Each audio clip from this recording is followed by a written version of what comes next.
इरफान साहब के सख्त इनकार ने आयरा के दिल को बुरी तरह तोड़ दिया। दिल की उस टूट फूट में वो एक इंतहाई कदम उठा लेती है और जहर खा लेती है। जैसे ही बानी आयरा के कमरे में दाखिल होती है, आयरा को बेहोश देखकर उसकी चीख निकल जाती है। पूरा घर सर पर उठ जाता है। इरफान साहब दौड़ते हुए आते हैं और बेटी की हालत देखकर जमीन तले दब जाते हैं। फौरन आयरा को गाड़ी में डालकर अस्पताल ले जाया जाता है। डॉक्टर आयरा की नाजुक हालत देखते ही उसे आईसीयू में मुंतकिल कर देते हैं।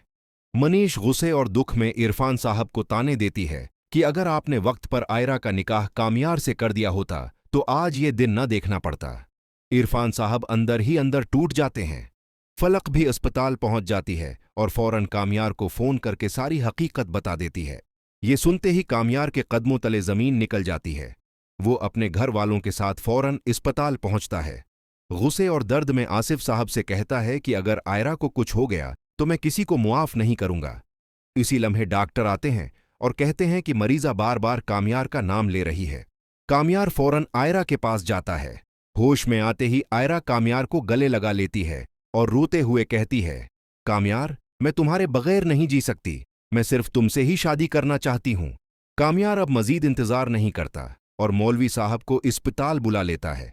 मौलवी साहब को देखकर इरफान साहब हैरान रह जाते हैं। कामयार निकाह पढ़ाने का कहता है मगर इरफान साहब सख्ती से इनकार कर देते हैं।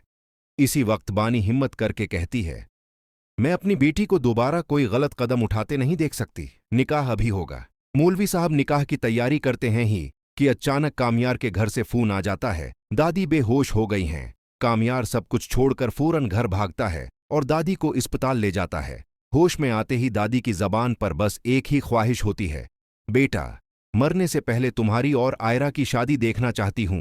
कामयार वादा करता है कि अब कोई रुकावट उनकी शादी को नहीं रोक सकती। आयरा को अस्पताल से डिस्चार्ज कर दिया जाता है मगर अचानक दादी की तबीयत फिर बिगड़ जाती है। डॉक्टरों के मुताबिक अब सिर्फ दुआएं ही काम आ सकती हैं। आयरा ये सुनकर कामयार के पास पहुंच जाती है, चाहे इरफान साहब रोकने की कोशिश ही क्यों न करें। कुछ देर बाद खुशखबरी आती है कि दादी खतरे से बाहर हैं।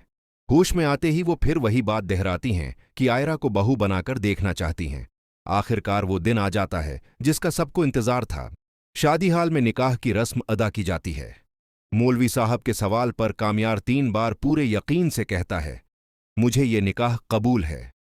आयरा की आंखों में आंसू और लबों पर मुस्कुराहट होती है। मुझे भी ये निकाह कबूल है। निकाह के बाद कामयार आयरा को अपने घर ले आता है। मना दिखाई में उसे हीरों का लाकट तोहफे में देता है। आयरा खुशी से झूम उठती है।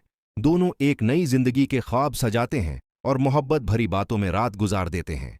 आखिरकार मोहब्बत ने हर आजमाइश जीत ली। निकाह के बाद अगरचा आयरा और कामयार एक दूसरे को पा चुके थे मगर किस्मत अभी उनका मजीद इम्तिहान लेना चाहती थी। आयरा ससुराल में कदम रखती है तो दादी कमजोरी के बावजूद उसके सर पर हाथ रखकर दुआएं देती हैं। बेटी, तुमने मेरे आयरा की आंखों में आंसू आ जाते हैं। वो दादी के हाथ चूम कर कहती है, दादी उम्मा,